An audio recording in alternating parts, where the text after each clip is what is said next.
Lukas 11 ayat 1-13. Hal berdoa. Pada suatu kali Yesus berdoa di suatu tempat. Ketika ia selesai berdoa, berkatalah seorang dari murid-muridnya kepadanya, "Tuhan, ajarlah kami berdoa, sama seperti yang diajarkan Yohanes kepada murid-muridnya."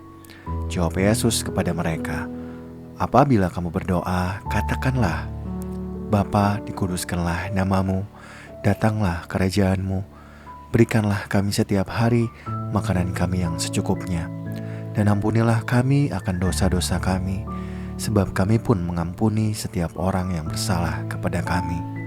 Dan janganlah membawa kami ke dalam pencobaan." Lalu katanya kepada mereka, "Jika seorang di antara kamu mempunyai seorang sahabat, dan pada tengah malam pergi kepadanya dan berkata kepadanya, 'Sahabat, pinjamkanlah kepadaku 3 roti, sebab seorang sahabatku yang sedang berada dalam perjalanan singgah ke rumahku, dan aku tidak mempunyai apa-apa untuk dihidangkan kepadanya.'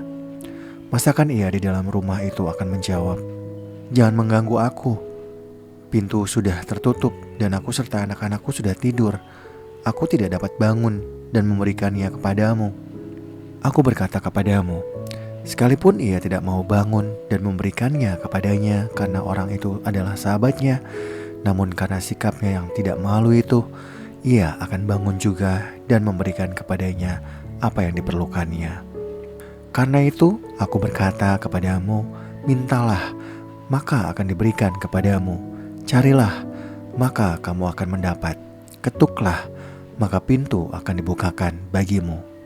Karena setiap orang yang meminta, menerima, dan setiap orang yang mencari, mendapat, dan setiap orang yang mengetuk, baginya pintu dibukakan. Bapa manakah di antara kamu, jika anaknya minta ikan, akan memberikan ular kepada anak-anaknya itu sebagai ganti ikan? Atau jika ia minta telur, akan memberikan kepadanya kalajengking?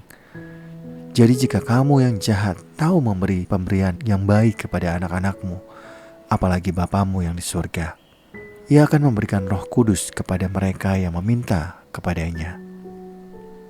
Lukas 11 ayat 14-23. Yesus dan Beelzebul. Pada suatu kali Yesus mengusir dari suatu setan yang membisukan. Ketika setan itu keluar, orang bisu itu dapat berkata-kata. Lalu heranlah orang banyak. Tetapi ada di antara mereka yang berkata, "Ia mengusir setan dengan kuasa Beelzebul, pemimpin setan." Ada pula yang meminta suatu tanda dari surga kepadanya untuk mencobai dia. Tetapi Yesus mengetahui pikiran mereka, lalu berkata, "Setiap kerajaan yang terpecah-pecah pasti binasa, dan setiap rumah tangga yang terpecah-pecah pasti runtuh.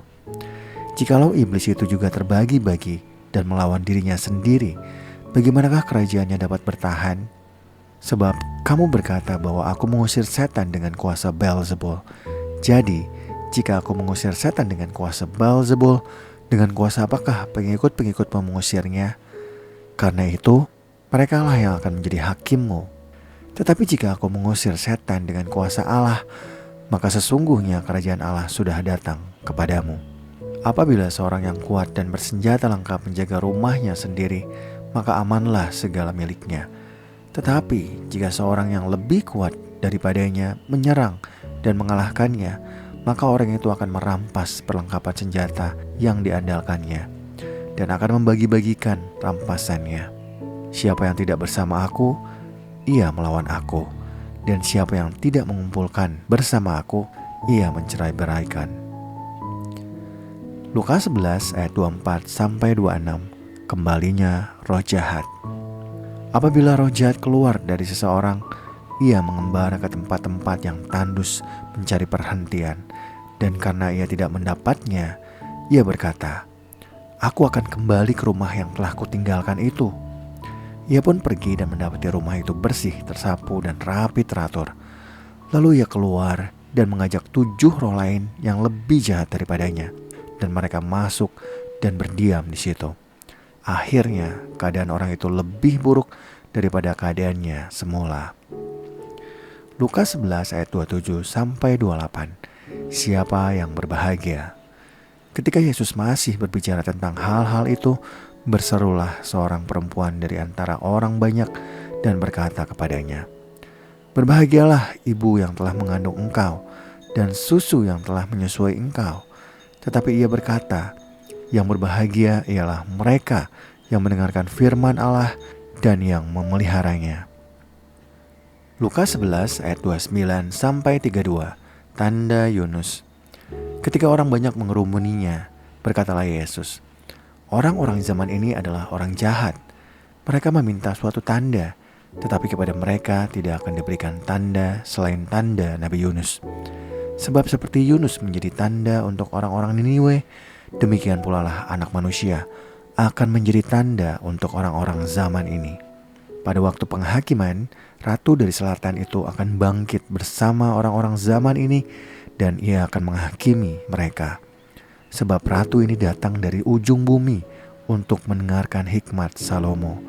Dan sesungguhnya yang ada di sini lebih daripada Salomo." Pada waktu penghakiman, orang-orang Niniwe akan bangkit bersama orang-orang zaman ini dan mereka akan menghakiminya. Sebab orang-orang Niniwe itu bertobat waktu mereka mendengarkan pemberitaan Yunus, dan sesungguhnya yang ada di sini lebih daripada Yunus. Lukas 11 ayat 33-36. Pelita tubuh. Tidak seorang pun yang menyalakan pelita lalu meletakkannya di kolong rumah atau di bawah tempayan, melainkan di atas kaki pelita, supaya semua orang yang masuk dapat melihat cahayanya. Matamu adalah pelita tubuhmu. Jika matamu baik, teranglah seluruh tubuhmu. Tetapi jika matamu jahat, gelaplah tubuhmu. Karena itu, perhatikanlah supaya terang yang ada padamu jangan menjadi kegelapan. Jika seluruh tubuhmu terang dan tidak ada bagian yang gelap, maka seluruhnya akan terang, sama seperti apabila pelita menerangi engkau dengan cahayanya. Lukas 11 ayat 37-54. Yesus mengecam orang-orang Farisi dan ahli-ahli Taurat. Ketika Yesus selesai mengajar, seorang Farisi mengundang dia untuk makan di rumahnya. Ia masuk ke rumah itu lalu duduk makan. Orang Farisi itu heran melihat bahwa Yesus tidak mencuci tangannya sebelum makan. Tetapi Tuhan berkata kepadanya, "Hai orang-orang Farisi, kamu membersihkan bagian luar dari cawan dan pinggan, tetapi bagian dalammu penuh rampasan dan kejahatan. Hai orang-orang bodoh, bukankah dia yang menjadikan bagian luar, dia juga yang menjadikan bagian dalam? Akan tetapi, berikanlah isinya sebagai sedekah, dan sesungguhnya semuanya akan menjadi bersih bagimu. Tetapi celakalah kamu, hai orang-orang Farisi, sebab kamu membayar persepuluhan dari selasih, inggu, dan segala jenis sayuran, tetapi kamu mengabaikan keadilan dan kasih terhadap Allah. Hal-hal tersebut harus dilakukan tanpa mengabaikan yang lainnya. Celakalah kamu, hai orang-orang Farisi, sebab kamu suka duduk di tempat terbaik di rumah ibadat dan suka menerima penghormatan di pasar. Celakalah kamu, sebab kamu sama seperti kubur yang tidak memakai tanda. Orang-orang yang berjalan di atasnya tidak mengetahuinya." Seorang dari antara ahli-ahli Taurat itu menjawab dan berkata kepadanya, "Guru, dengan berkata demikian, engkau menghina kami juga." Tetapi ia menjawab, "Celakalah kamu juga, hai ahli-ahli Taurat, sebab kamu meletakkan beban-beban yang tak terpikul pada orang, tetapi kamu sendiri tidak menyentuh beban itu dengan satu jari pun. Celakalah kamu, sebab kamu membangun makam nabi-nabi, padahal nenek moyangmu telah membunuh mereka. Dengan demikian, kamu mengaku bahwa kamu membenarkan perbuatan-perbuatan nenek moyangmu, sebab mereka telah membunuh nabi-nabi itu dan kamu membangun makamnya.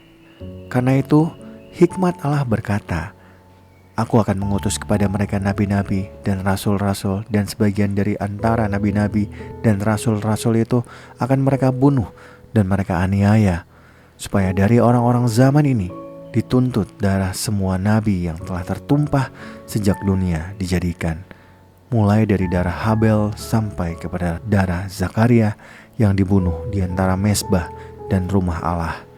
Bahkan aku berkata kepadamu, semuanya itu akan dituntut dari orang-orang zaman ini. Celakalah kamu, hai ahli-ahli Taurat, sebab kamu telah mengambil kunci pengetahuan. Kamu sendiri tidak masuk ke dalam, dan orang yang berusaha untuk masuk ke dalam kamu halang-halangi."